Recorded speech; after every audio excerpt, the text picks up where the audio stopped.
সরকারি জমি ছাড়া অন্য কোনো জায়গায় প্রশাসন অভিযান করতে পারবে না বলে জানিয়েছেন স্বরাষ্ট্রমন্ত্রী সালাউদ্দিন আহমেদ।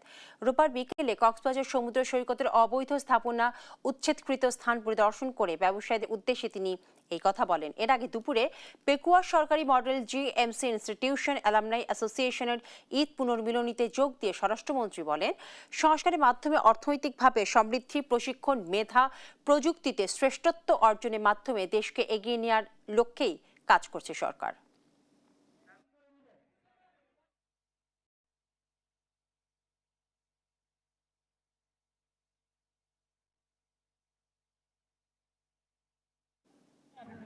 ভাই